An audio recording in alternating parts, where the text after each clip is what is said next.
नमस्कार, आप देख रहे हैं मुकाबला। आपके साथ मैं हूं प्राची पारशर।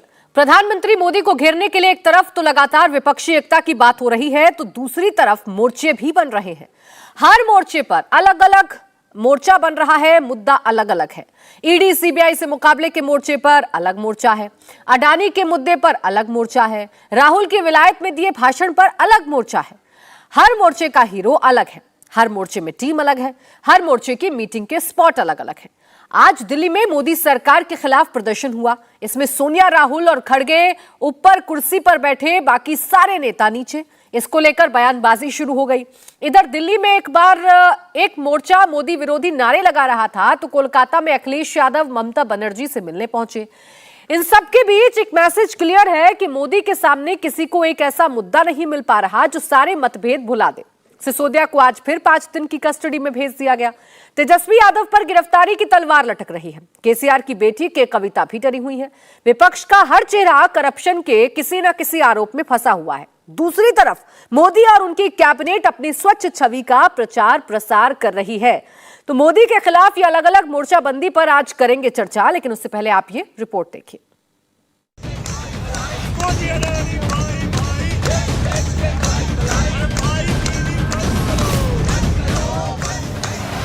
विपक्ष मोदी के खिलाफ मोर्चा बना रहा है, कई फ्रंट पर लड़ने की तैयारी कर रहा है।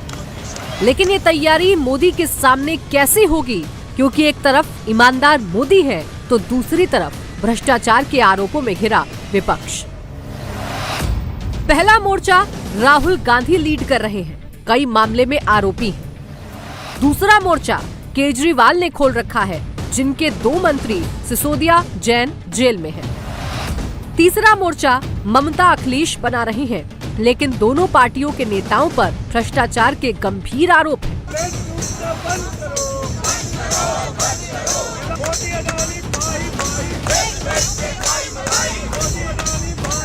ये राहुल का एंटी मोदी मोर्चा है। आगे आने वाले मुकाबले के लिए नैरेटिव सेट किया जा रहा है।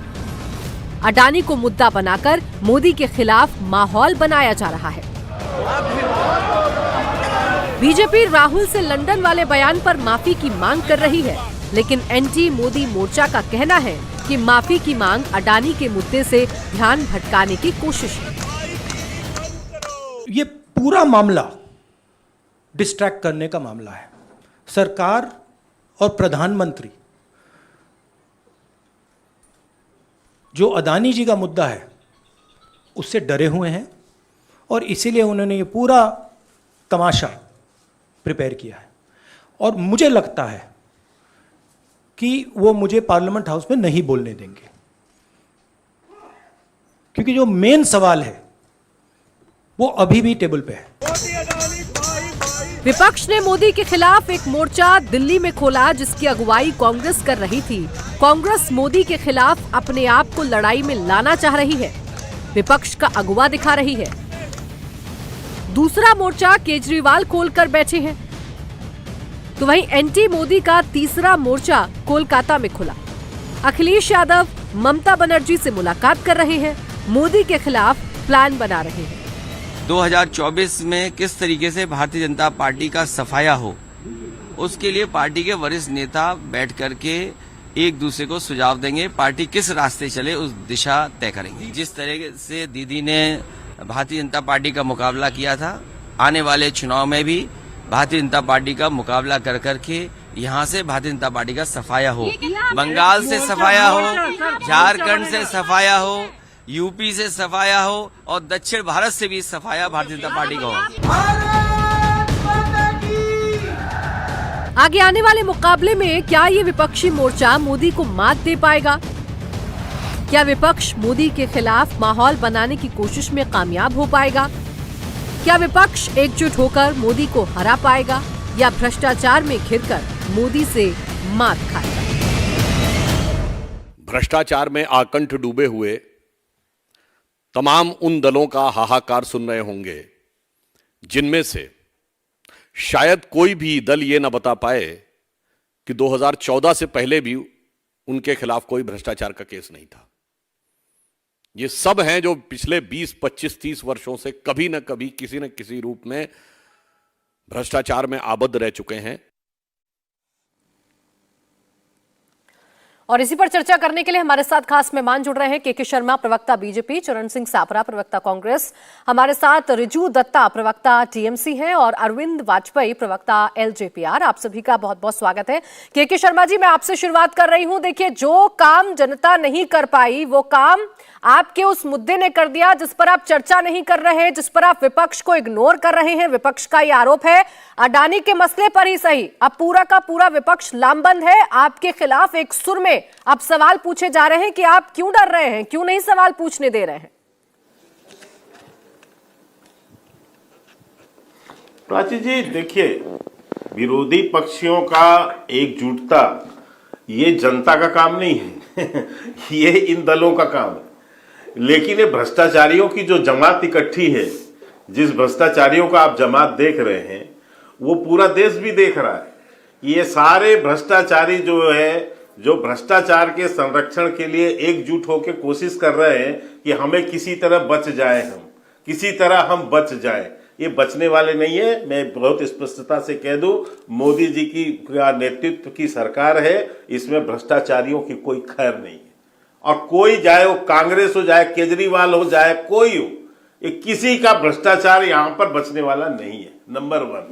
नंबर 2 जो बात है, आज मसला इस बात का है कि राहुल गांधी जो विदेश में जाकर और भारतीय लोकतंत्र की जो अवमानना करते हैं, ये कहते हैं कि भारत में लोकतंत्र समाप्त हो गया है और अमेरिका और यूरोप कंट्री जो है वो कंट्री यहां पर हस्तक्षेप करे भारत में, और जो उकसाने का वो काम कर रहे हैं, जो जयचंद का अपना रोल अदा कर रहे हैं। हमारा अब जो है विरोध उसके प्रति कि आप विदेश में जाकर यदि आप भारत की लोकतंत्र को अपमानित करते हैं और बाहर के देशों को उकसाते हैं कि वो भारत के आंतरिक मामलों पर या भारत के लोकतंत्र पर हस्तक्षेप करें, तो ये 70 साल के इतिहास में किसी भी दल के किसी नेता ने नहीं किया है जो काम आज राहुल गांधी ने किया है।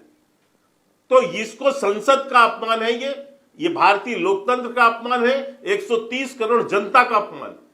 आपने क्या इसको अफगानिस्तान समझ लिया? भारत को आपने तालिबान समझ लिया कि अमेरिका और यूरोप यहां सामरिक शक्ति या अन्य आर्थिक शक्ति प्रतिबंध लगा के भारत के अंदर जो है हस्तक्षेप करें। ठीक है के शर्मा जी, देखिए ये मुद्दा तो वो है जो बीजेपी उठा रही है, लेकिन मेरा सवाल आपसे ये था कि जो अडानी का मुद्दा जिस पर विपक्ष आपसे लगातार सवाल पूछ रहा है, उस अडानी के मुद्दे पर आप चर्चा नहीं करते, विपक्ष के सवालों का जवाब नहीं देते।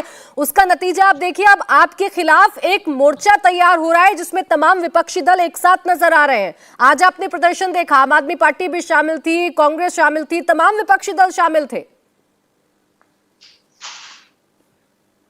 नहीं, मुझे एक बात समझ नहीं आई प्राची जी, जब राष्ट्रपति के भाषण पर चर्चा हुई और विपक्ष ने जो है अडानी के मुद्दे को उठाया, उसका जवाब हमारे यहां से किसने नहीं दिया? रविशंकर प्रसाद जी नहीं बोले, पूर्व केंद्रीय मंत्री निशिकांत दुबे नहीं बोले, क्या उस पर जो है वित्त मंत्री जो है निर्मला सीतारमण जी ने नहीं बोला? सबने इनको करारा जवाब दिया और ये भी बताया। लेकिन इनकी डिमांड क्या थी? इनकी ही कांग्रेस की पहली डिमांड और दूसरी डिमांड, इन्होंने कहा कि सुप्रीम कोर्ट के किसी रिटायर्ड जज के अधीनस्थ जो है कोई कमेटी बननी चाहिए और उससे या तो जांच हो या जेपीसी हो। सुप्रीम कोर्ट की कमेटी बन गई है और इसीलिए मैं एक स्टेटमेंट आपको सुनाना चाहता हूं। ये डेरेक ओबेरॉय, ये ममता बनर्जी के जो है पार्टी के सदस्य हैं, यहां उनके सदस्य भी रिजू दत्ता बैठे हुए। उन्होंने क्या कहा है, ये एनडीटीवी में बकायदा उनका इंटरव्यू है। उन्होंने कहा है कि जब हमारी डिमांड, कॉन्शियस डिसीजन हमारा ये था कि supreme court on seeking a supreme court appointed committee, जब ये गठित हो गई तो फिर जेपीसी की जरूरत क्या है, ये खुद वो कह रहे हैं। इसीलिए जो है तृणमूल कांग्रेस ने इससे अपना अलग लिया है। ये परसों का ही स्टेटमेंट है उनका। चलिए, इस पर मैं टीएमसी से जवाब लूंगी, लेकिन देखिए कांग्रेस ने तो इस पर भी साफ स्टैंड ले रखा है कि टीएमसी चूंकि ईडी सीबीआई की कार्रवाई से डरी हुई है, छापेमारियों से डरी हुई है, इस वजह से वो खुलकर आपका विरोध नहीं कर पा रही है। तो कांग्रेस ने साफ कर दिया, कांग्रेस के तमाम सीनियर लीडर्स ने साफ कर दिया। मैं आऊं रिजू दत्ता जी आपके पास, लेकिन उससे पहले एक सेकंड के शर्मा जी, बाकी तमाम मेहमानों को चर्चा में ले आओ। एक सेकंड। नहीं, प्राची जी एक बात और पूरी कर लेनी। हाँ, मुझे बताइए, बीजेडी, बसपा या अन्य जो दल हैं, ये सब डरे हुए हैं।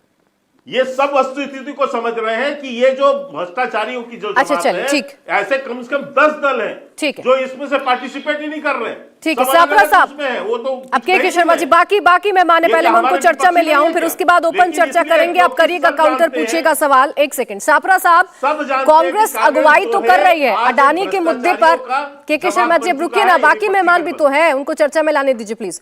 सापरा साहब, कांग्रेस जो है अभी अगुवाई तो कर रही है एक मोर्चे की, और अडानी के मुद्दे पर आप तमाम विपक्षी दलों को साथ भी ला रहे हैं। हालांकि टीएमसी की दूरी इससे जरूर है, लेकिन इसके बावजूद सवाल ये खड़े हो रहे हैं कि जैसे ही मुद्दा बदलता है विपक्षियों का मोर्चा बदल जाता है, जैसे ही मुद्दा बदलता है आप लोगों का साथ बदल जाता है। तो क्या ऐसे 2024 की लड़ाई लड़िएगा आप? देखिए प्राची जी, जो संसद के अंदर अडानी वर्सेस अपमान ये जो संग्राम चल रहा है, ये अपमान तो बहाना है लेकिन अडानी को बचाना है, मुख्य कारण ये है। और जो हम देख रहे हैं कि दो सेट ऑफ रूल्स है, दोहरी नीतियां है इस सरकार की। यानी संसद के अंदर पीयूष गोयल या स्मृति ईरानी, अनुराग ठाकुर, चार मंत्री राहुल गांधी पर अटैक कर सकते हैं, लेकिन श्री राहुल गांधी अगर स्पीकर से इजाजत मांगे कि मेरे ऊपर जो भी प्रश्न उठाए गए हैं मैं उस पर बोलना चाहता हूं, तो राहुल गांधी जी को समय नहीं मिलता। अगर खरगे साहब और राहुल गांधी जी पार्लियामेंट के अंदर बोलते भी हैं तो उनके जो शब्द है वो एक्सपंज हो जाते हैं। अगर 16 पार्टियों के सांसद जो है वो अगर मुखिया को, ईडी के मुखिया को मिलने जाना चाहते हैं तो सेक्शन 144 लग जाता है। तो ये देश के अंदर कहां लोकतंत्र बचा है? यही बात तो श्री राहुल गांधी जी ने कही है। जिस तरह से इन्होंने सरकारें गिराई है, महाराष्ट्र की सरकार, कर्नाटका की सरकार, उससे पहले मणिपुर, गोवा, अरुणाचल प्रदेश की सरकारें, क्या ये संवैधानिक तरीके से सरकारें गिराई हैं? तो संविधान का कहीं ना कहीं हनन हो रहा है, कहीं ना कहीं संविधान पर हमला हो रहा है। ये कांग्रेस पार्टी दर्शकों तक और दुनिया तक और वोटर तक ले जाना चाह रही है। अब ये सुप्रीम कोर्ट की बात कह रहे थे, सुप्रीम कोर्ट का मैं आपको बता दूं कि टर्म्स ऑफ रेफरेंस क्या है। सिर्फ रेगुलेटरी फ्रेमवर्क जो है सेबी का, उसकी जांच करना। सुप्रीम कोर्ट ये जांच नहीं करेगी कि सापरा साहब ठीक है, मैं सवाल आपसे कुछ और पूछ रही थी। मैं विपक्षी एकता को लेकर सवाल पूछ रही थी। ये जो बहस हो रही है, ये जो आरोप प्रत्यारोप हो रहे हैं, ये तो हम कई दिन से देख ही रहे, लेकिन मेरा सवाल ये था कि मुद्दे बदलते हैं, मोर्चे बदल जाते हैं। प्राची जी, मैं आपके सवाल का भी उत्तर दूंगा, लेकिन इन्होंने हमारे पे आरोप लगाया ना, सुप्रीम कोर्ट की बात करी ना, इसलिए मैं उत्तर दे रहा हूं। मैं फजूल उत्तर नहीं दे रहा हूं, मैं यही कह रहा हूं कि टर्म्स ऑफ रेफरेंस अलग है। सुप्रीम कोर्ट ये नहीं तहकीकात करेगी कि 38 कंपनियां जो फर्जी बनी है, शेल कंपनियां, वो कौन सी थी, उनमें पैसा कहां से आया था, काला पैसा था या कौन सा पैसा था, स्विस बैंक से कितना पैसा आया और किसका पैसा था, LIC को नुकसान हुआ, कितना हुआ, क्यों हुआ, किसके बोलने से हुआ, सेबी को क्यों, SBI को क्यों नुकसान हुआ, ये तमाम सारी चीजें वो सुप्रीम कोर्ट की कमेटी नई तहकीकात करेगी। उनका टर्म्स ऑफ रेफरेंस सीमित है। अब मैं आता हूं आपकी बात पर, आता हूं। आप जो कह रही हैं, आपका कहने का मतलब ये है कि विपक्षी पार्टियां इसमें एकजुट नहीं है। मैं आपको बता दूं, 16 पार्टियां इकट्ठी गई थी। ठीक है, अगर टीएमसी ने अपना स्टैंड कोई अलग रखा होगा, लेकिन टीएमसी का मुद्दा तो वही है ना। टीएमसी भी तो यही चाहती है कि अडानी के ऊपर इंक्वायरी होनी चाहिए, जेपीसी होनी चाहिए। और जो 2024 नहीं सापरा जी, अडानी के मुद्दे पर तो आप साथ हैं, लेकिन भ्रष्टाचार के मुद्दे पर अलग अलग नजर आते हैं। आम आदमी पार्टी आज आपके साथ है, लेकिन जब उनके मंत्रियों पर कार्रवाई होती है तो आप कहते हैं कि ये कार्रवाई बिल्कुल ठीक है, और वही आम आदमी पार्टी फिर कहती है कि देखिए ये आपका दोहरा चरित्र है।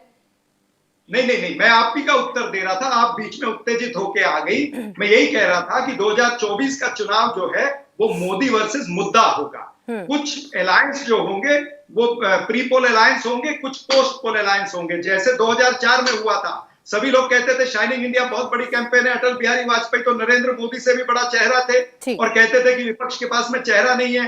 लेकिन कुछ अलायंस पहले हुए, कुछ पोस्ट पोल अलायंस हुए, और 10 साल तक डॉक्टर मनमोहन सिंह ने कामयाबी से यूपीए की सरकार चलाई है। इसी तरह से अभी भी होगा 2024 में।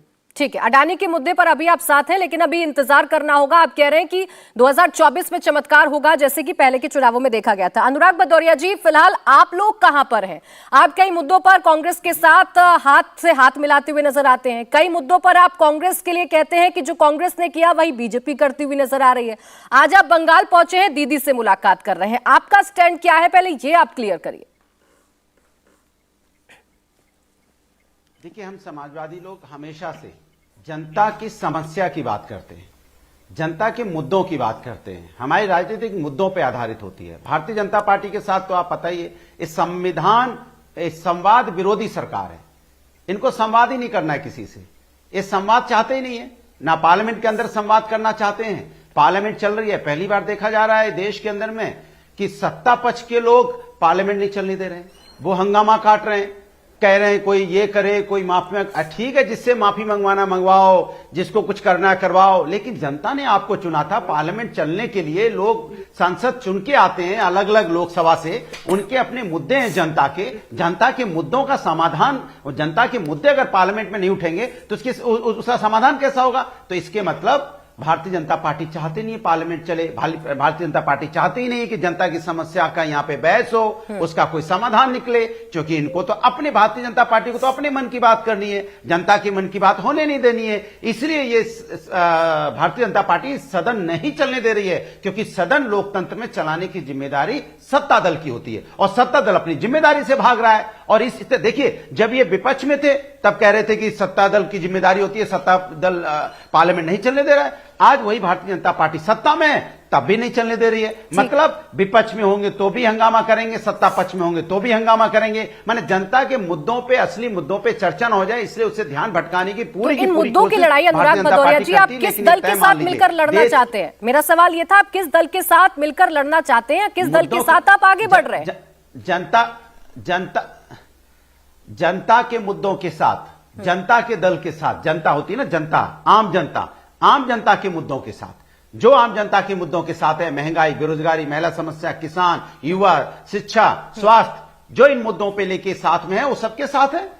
भाई भारतीय जनता पार्टी को इन मुद्दों से कोई लेना देना नहीं है। भारतीय जनता पार्टी को सत्ता की तरफ नजर रहती है, उनको सत्ता कैसे मिल जाए, जहां जब सत्ता लेनी होती है पीडीपी से गठबंधन कर लेंगे, जब सत्ता लेनी होती है जेडीयू से भी गठबंधन कर लेंगे, फिर सत्ता लेनी होती है तो अकाली दल से भी गठबंधन कर लेंगे, फिर सत्ता लेनी होती है तो मेघालय में चले जाइए, जिनको भारतीय जनता पार्टी पानी पी पी के गाली दे रहे थे, आज उसी को मुख्यमंत्री बना के वहां बैठे हुए हैं। यही भारतीय जनता पार्टी वही शिवसेना के विधायकों को पी पी के बता रही थी कि देखिए, पानी पी पी के कह रही थी, देखिए ये लोग यहाँ पे कितने भ्रष्टाचारी हैं, कितना भ्रष्टाचारी, नाम लेके बोलती थी। वही शिवसेना के विधायकों को सुन तो लीजिए, वही शिवसेना सुन लीजिए, वही शिवसेना के साथ आज वो सत्ता की मलाई खा रहे हैं, डिप्टी सीएम भी बन गए हैं। तो आप सोचिए कि भारतीय जनता पार्टी तो सत्ता के साथ है, हम जनता के साथ हैं और जनता के साथ ही लेकिन फिर देखिए, आपने भी तो सवाल कांग्रेस पर उठाए थे, लेकिन उसी कांग्रेस के प्रदर्शन में सुर से सुर मिला रहे हैं। इस चर्चा को मैं आगे बढ़ाऊं, लेकिन उससे पहले रिजू दत्ता जी, आपकी भूमिका बड़ी इंपॉर्टेंट हो जाती है। के शर्मा जी कह रहे हैं कि देखिए, आप लोग तो ये बात मान रहे हैं, आप लोग ये बात समझ रहे हैं कि जो बीजेपी ने स्टैंड लिया है अडानी के खिलाफ या जो जांच की मांग विपक्ष कर रहा है, उससे आप लोग संतुष्ट हैं। और देखिए, आप प्रदर्शन तो करते हैं, लेकिन आपकी दूरी रहती है खासकर उस मोर्चे से जहां पर कांग्रेस होती है। प्राची जी, देखिए, हम एकदम सीधी तौर पे ये कहना चाहते हैं कि बंगाल में कांग्रेस ने सीपीएम और कई जगहों पे बीजेपी के साथ हाथ मिला के जो हमारे साथ जो गद्दारी की है कांग्रेस पार्टी ने, उसके लिए हमने ये तय किया है कि कांग्रेस के साथ तो हम नहीं है 2024 में। और रहा बात बीजेपी का, तो हमें लगता है कि हम एकमात्र पार्टी है जहां पर जिसके विधानसभा चुनाव में प्रधानमंत्री अमित शाह जी से लेके कई मुख्यमंत्री सांसद सब आए थे और उनको 294 में 77 में उनकी रत रुक गई थी। तो हमने भारतवर्ष को दिखाया था कि प्रधानमंत्री के नेतृत्व में बीजेपी को हराया जा सकता है और बुरी तरह हराया जा सकता है। इसलिए बहुत बड़ी बड़ी पार्टियां जो अपने प्रदेश में मजबूत है वो हमारे साथ मिलना चाहते हैं, बात करना चाहते हैं। मुझे लगता है 2024 में इलेक्शन जो होगा वो होगा लोगों की मुद्दे और बीजेपी के झूठ की वजह से। अभी के शर्मा जी भ्रष्टाचार की बात कर रहे थे, मैं प्राची जी आपके दर्शकों को याद दिला दूं, अमित शाह जी ने 4 रैलियां की मेघालय में। उन्होंने हर रैली में चिल्ला के कहा सबसे भ्रष्ट सरकार मेघालय, सबसे भ्रष्ट मुख्यमंत्री कांग्रेस शर्मा, उसके साथ जाके सरकार बना लिया और प्रधानमंत्री जी भी वहां बैठे हैं सबसे भ्रष्ट आदमी के साथ। हमारे बंगाल के जो नेता प्रतिपक्ष, एक सेकंड प्राची जी, दो अहम बात करनी है। बंगाल के जो नेता प्रतिपक्ष है वो ईडी सीबीआई चार्जशीट में मेंशन है, उसको रोज अमित शाह जी अपने गोदी में जाके बिठा देते हैं दिल्ली में। और रहा बात पार्लियामेंट का, इसमें मेरे को एक सवाल पूछना है के शर्मा जी से कि के शर्मा जी, जब हम लोग नहीं मानते कि कांग्रेस का विरोधी का जो स्पेस है उस पे कांग्रेस की पुश्तैनी हक है, तो आप लोग क्यों जुटे हैं राहुल गांधी को फेस ऑफ द ऑपोजिशन बनाने के लिए? ये आप बताइए, वो तो एकमात्र एमपी है, अगर उन्होंने माफी नहीं मांगा। अच्छा ठीक है रिजू दत्ता जी, इस चर्चा को यहीं से आगे बढ़ाएंगे। अरविंद वाजपेयी जी, चूंकि आपका पहला जवाब रह गया था, एक कमेंट रह गया था, जो विपक्षी एकता की बात चल रही है और जैसा कि सापरा साहब कह रहे हैं, भदौरिया जी कह रहे हैं, टीएमसी के नेता कह रहे हैं कि देखिए मुद्दे तो कम से कम हमारे एक है ना, और जनता के मुद्दे के खिलाफ हम लड़ रहे हैं और इसी के चलते हम बीजेपी को हरा देंगे और एक भी हो जाएंगे। इनका मुद्दा तो एक ही है कि बता नहीं रहे, जो जनता को दिख रहा है कि भ्रष्टाचार से कैसे बचें, जेल जाने से कैसे बचें। देखो अब तक जितने ये विपक्षी दल की पार्टियां हैं, मैं 1 सेकंड लूंगा, आपका आधा मिनट लूंगा ज्यादा से ज्यादा। सोनिया गांधी बेल पे, राहुल गांधी बेल पे, खड़गे साहब ईडी के केस में, डीके शिवकुमार केस में, पी चिदंबरम जी बेल पे, कमलनाथ केस में, नकुलपुरी केस में, रॉबर्ट वड्रा केस में, प्रियंका गांधी केस में, अनिल प्रभु केस में, उद्धव ठाकरे केस में, शरद पवार केस में, अजीत पवार केस में, सुप्रिया सुले केस में, संजय सिंह शराब घोटाले में, फिर इसके बाद सपा का आ जाओ, गोमती रिवर फ्रंट चल रहा है केस, लालू परिवार पूरा, मतलब क्या क्या कह रही जनता के मुद्दे? जवाब दे दो किस लिए? ये अपने आप को बचाने की एकता कर रहे हैं कि कैसे बचे, और चिट्ठी में लिख के दिया इन्होंने पीएम मोदी को कि भाई ऐसे ना करो, ऐसे ना करो, हमारे खिलाफ जांच ना करो। इनका एजेंडा सिर्फ और सिर्फ एक ही एजेंडा है कि किस तरीके से अपने आप को बचाएं, और इसीलिए इतना काय की हो जाएगी, अलग अलग धुरी है। फिर दूसरी प्रॉब्लम इनकी ये है कि जो जहां बैठा है वो उसको छोड़ना नहीं चाहता, और जिसके कम हो गए हैं, जिसके माध्यम से ये लगेगा वोट बैंक, वो चाहता है कि वोट बैंक वापस आ जाए। सारे क्लैशेज हैं। फिर तीसरा क्लैशेज है कि प्राइम मिनिस्टर हर आदमी बनना चाहता है। तो जनता इन चीजों में नहीं आने वाली। जनता को दिख रहा है विकास हो रहा है, जनता को दिख रहा है इकोनॉमी बढ़ रही है, जनता को दिख रहा है कि पूरे वर्ल्ड में नाम हो रहा है। मतलब काय की एकता की बात कर रहे हैं, क्यों गुमराह कर रहे हैं जनता को? जनता बहुत समझदार, इसीलिए 14 में, फिर 19 में, और अब 24 में भी दोबारा मोदी जी आने जा रहे हैं। कोई जवाब नहीं है इनके पास। अच्छा ठीक है, भदौरिया जी इस बात का जवाब दे रहे हैं। भदौरिया जी जवाब दे दूं। देखिए बिल्कुल सही कह रहे हैं हमारे साथी प्रवक्ता। जनता सब देख रही है कि महंगाई कितनी बेजोड़ है, कमर तोड़ है, लोगों का मतलब कमर टूट चुकी है, बेचारा जमीन में लेट गया है। रुपया तो बेचारा दुबला पतला होके वो तो हाँ दुआ कर रहा है, भैया हमें कम मोटा ताजा होंगे। 80 रुपए के करीब डॉलर के पार कर गया है, उसको भी तो कुछ कम मोटा करने की बात कीजिए। उस पर आपने तो चर्चा नहीं की। आम जनता के मुद्दे तो यही है। कहां किसानों की इनकम दोगुनी होने वाली थी। किसान ये भी तो देख रहा है ना कि हम जो इक्विपमेंट खरीदने जाते हैं उस पर कम से कम कुछ तो सब्सिडी मिलती, या हमें कुछ नहीं तो हमारी सिंचाई की बिजली की कुछ व्यवस्था हो जाती। वो भी नहीं आप कर पाए। आप बताइए, किसान की इनकम दोगुनी करने वाले थे, वो भी आपने नहीं किया। तो किसान भी तो देख रहा है ना। 1 साल तक किसान धरने में बैठा आपकी गलत नीति से। 1 साल तक आपने बिल पास कराया था, कितने किसानों की मौतें हो गई? क्या वो किसान नहीं देख रहा है? आपके कोरोना काल में कितने लोगों की मौतें हुई हैं, क्या वो लोग नहीं देख रहे हैं? आपकी अवस्था की वजह से। तो आप ये मत चिंता कीजिए, ये चुनाव होगा। महंगाई, बेरोजगारी, युवा, चिकित्सा, स्वास्थ्य, शिक्षा, जिस तरह की आप देखने को मिल रही है पूरे देश के अंदर में, तो इस तरह के अपने हिसाब से हमने तो आपसे बोला, शिवसेना के विधायक कितने आप आरोप लगा रहे थे, उन्हीं विधायक के साथ मिलकर तो आज सरकार बनाई आपने। हमने पश्चिम बंगाल के भी हमारे साथी बात शुभेंदु अधिकारी की बता रहे थे। उसके बाद आप चले जाइए, कहीं भी चले जाइए। ठीक है भदौरिया जी, ये जो मुद्दे आपने उठाए इस पर जवाब मैं के शर्मा जी से लूं, लेकिन रही बात आरोपों की, तो मैंने सवाल आपसे यही पूछा था। रुकिए ना एक सेकंड भदौरिया जी, चूंकि आप आरोपों की बात कर रहे हैं ना, आरोप तो अरविंद केजरीवाल ने आपके नेताओं पर भी लगाए थे, लेकिन आज भाई अरविंद केजरीवाल आपको अच्छे लगने लगे हैं। अरे बात आरोप पे नहीं हो रही है, आरोप पे बात नहीं हो रही है। इनके खिलाफ इंक्वायरी है, इंक्वायरी थी। आरोप पे कब बात हो रही है? मैंने तो आरोप लगाने की बात नहीं की। मैं जिनके नाम ले रहा हूं इन पे इंक्वायरी थी। आरोप क्या, पेपर लेके घूम रहे थे? कईयों के ऊपर तो इंक्वायरी है। कितने नेता हैं जो भारतीय जनता पार्टी में चले गए जिन पे इंक्वायरियां थी? आज वो इंक्वायरी का क्या हुआ मैं पूछना चाहता हूं। क्या इंक्वायरी बंद हो गई? तो ये जो वाजपेयी जी बोल रहे हैं ये अपने सुविधा के अनुसार बोल रहे हैं, क्योंकि अभी नए नए बीजेपी में जाने वाले हैं ना, अभी तक बीजेपी इनको हटा रही थी दूर, तब ये बीजेपी का कुछ बोल रहे थे, अब दोबारा से बीजेपी छोटा सा जवाब वाजपेयी जी पे के शर्मा जी काउंटर करेंगे और तमाम मुद्दों पर। ये जनता की बात। अनुराग बाबू इंक्वायरी नहीं होती है, क्राइम जो करता है क्राइम के खिलाफ इन्वेस्टिगेशन होती है, पहले दुरुस्त कर लो अपने आप को। क्रिमिनल केसेस की इन्वेस्टिगेशन होती है, वो एजेंसियां करती है, पुलिस है, सीबीआई है, NIA है, और ये पार्टी का पीछे 2 छुपने गुट, की 1 गुट कोशिश इधर, करते 1 गुट उधर, जनता तो आप सोचो खरीद इधर के आ मोदी के जाने वाला साथ खाने के लिए। बार बार टेस्ट होता है, बार बार हर साल 3 चुनाव होते हैं और हर बार जीत के मोदी जी आते हैं। अच्छा ठीक है, के शर्मा जी, हाँ ठीक है वाजपेयी जी, के शर्मा जी, जो मुद्दे अनुराग भदौरिया जी उठा रहे हैं, जो सापरा साहब ने कहा, या फिर जितने भी विपक्षी दल के लोग हैं, ऐसा तो डिनाई नहीं कर सकते ना आपके इस देश में मुद्दे नहीं है, और उन्हीं मुद्दों के आधार पर कह रहे हैं तमाम लोग कि हम लोग एक साथ हैं और एक साथ मिलकर जनता के मुद्दे उठाएंगे।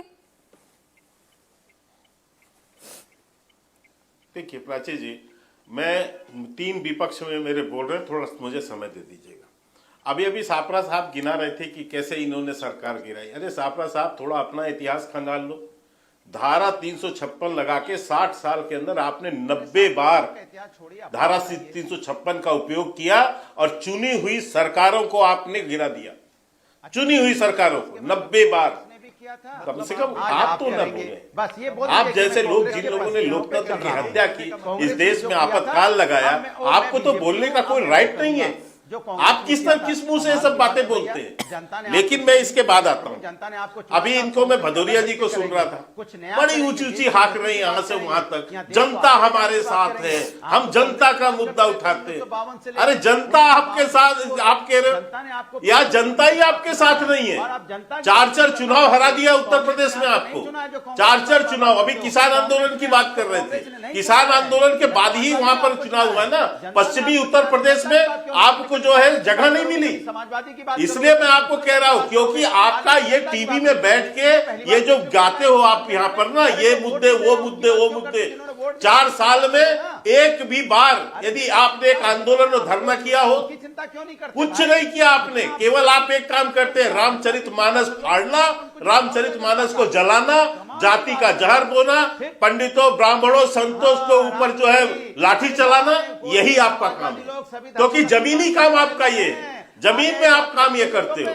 बाकी यहाँ टीवी में बैठ के चिल्लाते हो दुनिया भर की, और कभी मुद्दे पर एक पर पूछता हूं, कोई आंदोलन या धरना बताओ जो महंगाई बेरोजगारी पर आपने किया, क्योंकि आप कर ही नहीं सकते। और जनता इसीलिए आपको आजमगढ़ जैसा क्षेत्र, रामपुर जैसे लोकसभा चुनाव, ये सब आपको हरवा दिया। आपको, मुझे पता है आप बोलते ही रहोगे, बुलेट ट्रेन की तरह भागोगे, क्योंकि आपको जो है जब आईना दिखाते हैं ना, तो आपकी बुद्धि हरी हो जाती है, आपको समझ में आ जाता है।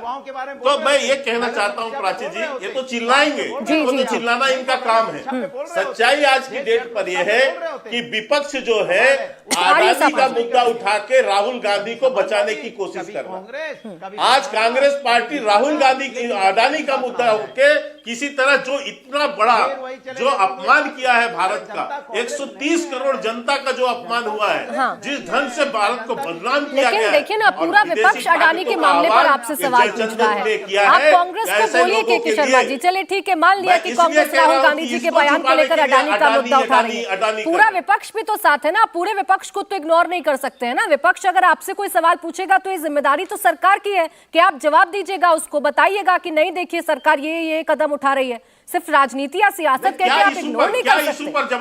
क्या इशू पर प्रश्न है? क्यों नहीं? विपक्ष का क्या काम है? हाँ सापरा जी, विपक्ष तो केवल आरोपी लगाएगा ना। और दूसरी बात मैंने पूछा, जब इनकी पहली डिमांड थी कि सुप्रीम कोर्ट से संबंधित जो है, ठीक है सर, ठीक है, वही बात रिपीट हो गई के शर्मा जी। मैं सापरा जी से अब इस बात पे जवाब ले लूं। सापरा जी, चूंकि आप लोग मुद्दा भटकाना चाहते हैं, आप एक सेकंड रुकिए ना। जेपीसी पे पूछ रहा हूँ प्राची जी, एक सेकंड, जेपीसी पे पूछ रहा हूँ। छोड़ो जेपीसी, सापरा जी बोलिए, छोड़िए, मुझे बोलना है अभी। जवाब दे दीजिए, अब एक सेकंड रुक जाइए। के शर्मा जी देखिए, प्राची जी, हाँ बोलिए सापरा, इनका फेडर डाउन करिए जरा, ऐसे नहीं होगा। देखिए ऐसा है, अडानी के विषय पर हम इनसे एक सेकंड, के शर्मा जी आप अपनी बारी में बोलिए ना, सापरा जी को बोलने दीजिए एक सेकंड। जिसका उत्तर भारतीय जनता पार्टी का कोई नेता नहीं देना चाहता है। हमारे प्रश्न क्या है कि अडानी की लूट पर नरेंद्र मोदी म्यूट क्यों है? ये मोडानी, ये रिश्ता क्या कहलाता है? अमृतकाल में मित्रकाल को इतना महत्व क्यों है? अडानी मोदी की टूल किट का हिस्सा है या मोदी अडानी की टूल किट का हिस्सा है? ये मात्र 4 या 5 प्रश्न विपक्ष पूछ रहा है जो भारतीय जनता पार्टी उत्तर नहीं देना चाहती, ध्यान भटकाना चाहती है। अब मैं आता हूं भ्रष्टाचार के ऊपर। ये भ्रष्टाचार की बात कर रहे और के वाजपेयी भी अभी बोल रहे थे, लेकिन वाजपेयी साहब ये भूल गए कि भारतीय जनता पार्टी के पास में एक बहुत बढ़िया वॉशिंग मशीन भी है जिसमें कमल डिटर्जेंट से सबको धो दिया जाता है। आपको यह भी कहना चाहिए था कि हेमंता बिस्वा का केस जो है वो ठंडे बस्ते में क्यों गया, सुवेंदु अधिकारी का केस ठंडे बस्ते में क्यों गया, नारायण राणे का केस है, महाराष्ट्र में प्रताप सरनाइक का केस है, रमेश पोखरियाल का केस है, शिवराज सिंह चौहान का केस है, उसके बाद में महाराष्ट्र में भावना गवली जो है उनका केस है, यामिनी जाधव का केस है। ये तमाम सारे ईडी के केस ये ठंडे बस्ते में क्यों है? ये प्रश्न भी के वाजपेयी साहब को पूछना चाहिए था कि इसके ऊपर कार्रवाई कब होगी। कर्नाटका के अंदर येडियुरप्पा पर कार्रवाई कब होगी? ईश्वरप्पा का केस क्यों ठंडे बस्ते पर है? वाजपेयी जी और विरूपक्षपा जो है, विरूपक्षपा के घर पर ईडी कब जाएगी? क्यों नहीं गई अभी तक ईडी विरूपक्षपा के केस पर? वो कॉन्ट्रैक्टर सारे कह रहे हैं, प्राइम मिनिस्टर को चिट्ठी लिख रहे हैं कि 40% कमीशन देना पड़ता है। बीजेपी के एमएलए की और मंत्रियों की दादागिरी चल रही है। 40% की कमीशन खोरी की सरकार कर्नाटका में चल रही है और वहां पर ईडी नहीं जाती है। अडानी के पास में ईडी नहीं जाएगी जहां पर इतना भ्रष्टाचार हुआ है, जो 690 पोजीशन से लेकर के तीसरे पोजीशन पर आ गया 3 सालों में, वहां पर ईडी तहकीकात नहीं करेगी। निर्मला सीतारमण ने कहा कि 2021 में डीआरआई के केस और सेबी के केस चल रहे हैं अडानी पर, तो वो कहां है केस? उनकी रिपोर्ट कहां है? 18 महीनों तक उसकी कोई रिपोर्ट नहीं आई है। तो भारतीय जनता पार्टी अडानी को बचाना चाहती है, अडानी के काले कारनामों को बचाना चाहती है, अपना काला मुंह होने से बचाना चाहती है, इसलिए ध्यान भटका रही है, इधर उधर की बात कर रही है, लोकतंत्र की हत्या हो रही है, यह खुलेआम नजर आ रहा है। चलिए, बहुत सारे नाम गिराए के शर्मा जी, पहले उन नामों पर जवाब दे दीजिए। बार बार आपसे सवाल पूछा जाता है कि जो आपकी तरफ आ गए लोग, उन पर जो जांच है वो क्यों ठंडे बस्ते में चली जाती है? के शर्मा जी। नहीं प्राची जी, इसका एक नहीं, हमने कई बार जवाब दिया है और बार बार बताया है कि किसी का ना केस खत्म हुआ है ना किसी की जांच खत्म हुई। लेकिन मैं जेपीसी पर आज एक बात पूछना चाहता हूं। सापरा साहब बैठे, अन्य लोग भी बैठे, अभी इन्होंने सुप्रीम कोर्ट के जांच पर प्रश्न उठाए कि उसका लिमिट है। लिमिट कुछ नहीं, कमेटी जो बनी है उसमें हर स्तर पर जांच हो सकती है और सारे विषय ला सकते हैं। लेकिन मैं पूछता हूं, क्या जेपीसी के पास ये पावर है कि वो ऐसी जो कंपनी जिसने आरोप लगाया है यहां पर, जिसका यहां पर कोई यहां काम नहीं करती है, क्या जेपीसी के ये अधिकार है कि उसको बुलाकर यहां पर उससे पूछताछ कर सके? क्या हिडनबर्ग को कंपनी को बुला सकती है जेपीसी? ये राइट है उसके पास? ये इनको भी पता है कि हम उसको नहीं बुला सकते। जब आरोपी नहीं जो आरोप लगा रहा है, जब उसे ही बुला के पूछताछ नहीं कर सकते तो जांच कैसे होगी आगे? लेकिन ये जानते हुए भी ये हल्ला इसलिए करना चाहते हैं क्योंकि इनको किसी भी तरह से एक तो राहुल गांधी को बचाना है और दूसरा इन्हें पता है कि राफेल की जैसे 2019 में इन्होंने 1 साल खींचा और देश की जनता ने इनको मुंहतोड़ जवाब दिया, हमें 282 सीट से 303 सीट दिलाया। हाँ। इस बार भी यही होगा, इनको मुंहतोड़ जवाब लेकिन इस बार सब साथ है और ये इस बार सब साथ है और कुछ सब नहीं होने साथ वाला, मिलकर आपको चुनौती दे रहे हैं और आपके खिलाफ मुद्दे उठा रहे हैं। सापरा जी जवाब दीजिए, फिर हमारे ऊपर लगाए जा रहे हैं। हाँ, जवाब दीजिए सापरा जी। देखिए जेपीसी, इनका कहना है कि जेपीसी हिंडनबर्ग को नहीं बुला सकती होगी। ठीक है, अगर हिंडनबर्ग को नहीं बुला सकती होगी तो बाकी इतनी सारी तहकीकात है, आप चर्चा तो करिए। हम आरोप पे आरोप लगा रहे हैं, हम संसद के अंदर खड़े होकर, संसद के पटल पर खड़े होकर के सबूतों के साथ बताने को तैयार है कि कितनी कंपनियां हैं, किस तरह से फर्जीवाड़ा हुआ है। अरे सच, अरे तथ्य लाएंगे ना, तथ्य मीडिया पर लाएंगे क्या? तथ्य पार्लियामेंट तथ्य सदन में लाए जाएंगे। अरे तथ्य आप लाइए, सदन के अंदर चर्चा के लिए तैयार होइए। आप सदन में चर्चा के लिए तैयार होइए। अरे डरपोक नरेंद्र मोदी है, डरपोक अमित शाह है, ये डरते हैं, ये अपनी खाल बचाना चाहते हैं, अपनी खाल बचाने के लिए देश के लोकतंत्र को दांव पर लगा रहे हैं, अपनी खाल बचाने के लिए देश के लोकतंत्र को दांव पर लगा रहे हैं। आप शर्म आनी चाहिए आपको। कोई झूठ नहीं बोलेगा, पार्लियामेंट के पटल पर कोई झूठ नहीं बोलेगा। आप में अगर ताकत है, अगर 56 इंच का सीना है, 56 इंच का सीना है, तो आप ये लगाइए जेपीसी।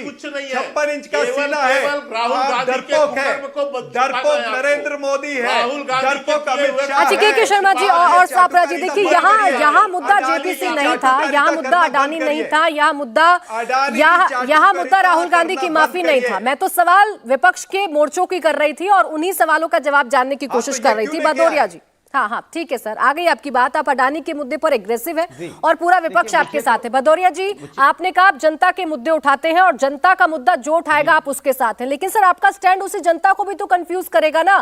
कांग्रेस की बुराई कर देते हैं, फिर उसी कांग्रेस के साथ आप नजर आते हैं। ऐसी आम आदमी पार्टी के साथ होता है, वही आम आदमी पार्टी जो आप पर आरोप लगाती है आप उसके साथ नजर आते हैं। यही तो, ये सुन तो लीजिए यही लोकतंत्र की खासियत है कि हमारे मतभेद हो सकते हैं, लेकिन हमारा मनभेद नहीं है। हम जनता की जहां बात आती है साथ खड़े होते हैं। यही तो खूबसूरती है जो भारतीय जनता पार्टी नहीं समझती है। तभी तो भारतीय जनता पार्टी की देर से चिल्ला रही है। तो मुझे मीर साहब का एक शेर याद आ गया, नाहक हम मजबूरों पर ये तोहमत है मुख्तारी की, चाहते हैं सो आप करें, हमको अबस बदनाम किया, जो मन में आपके आता है आप वो करते हैं, लेकिन हम दूसरे विपक्ष को बदनाम करने की कोशिश करते हैं।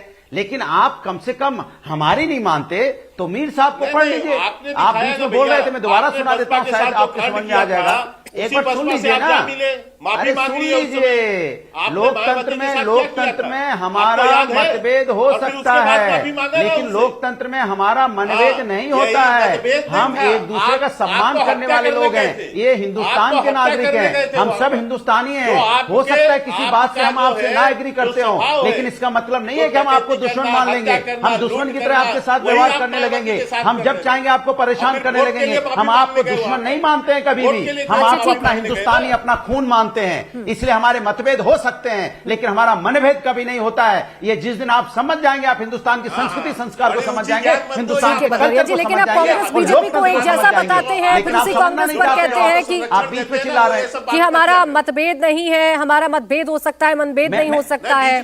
फिर आप कांग्रेस को क्यों बीजेपी जैसा बताते हैं? दे दीजिए 5 सेकंड जल्दी से, फिर मैं अरविंद जी से लूंगी। बोलिए 5 सेकंड मैं कह रहा हूं, नहीं 5 सेकंड। मैंने कहा मीर साहब का एक शेर मैंने पढ़ा था जो इन्होंने सुना नहीं, नाहक हम मजबूरों पर ये तोहमत है मुख्तारी की, चाहते हैं सो आप करें, हमको अबस बदनाम किया। अरे आपकी जो मर्जी है वो आप कर रहे हो, विपक्ष को बदनाम करने में लगे रहते हो। अरे आपकी जिम्मेदारी निभाओ ना, जो आपको जिम्मेदारी मिली है। सत्ता जो जनता ने आपको जिम्मेदारी दी है, पार्लियामेंट चलाइए, वहां पे बहस होने दीजिए, देश की समस्याओं पे बहस होने दीजिए, जनता की समस्या पे बहस कीजिए, लेकिन पार्लियामेंट नहीं चला पा रहे आप। जब आप पार्लियामेंट नहीं चला पा रहे तो आप देश कैसे चलाएंगे भाई? पार्लियामेंट नहीं आपसे चल रहा है तो आप देश कैसे चला देंगे? पहले पार्लियामेंट चलाना तो सीखिए। अच्छा चलिए ठीक है के शर्मा जी और अनुराग भदौरिया जी, मेरे पास समय समाप्त हो गया है। मैं बीच में आपको रोकूंगी सर, वरना आप लोग तो एक दूसरे पर आरोप प्रत्यारोप करते रहेंगे, समय यूं ही चला जाएगा, मुद्दे की बात नहीं आ पाएगी। बहरहाल बहुत शुक्रिया आप सभी का हमारे साथ इस चर्चा में जुड़ने के लिए। इंडिया टीवी हर वक्त हर जगह डाउनलोड करने के लिए सर्च करें India TV news Google play store या ऐप स्टोर पर।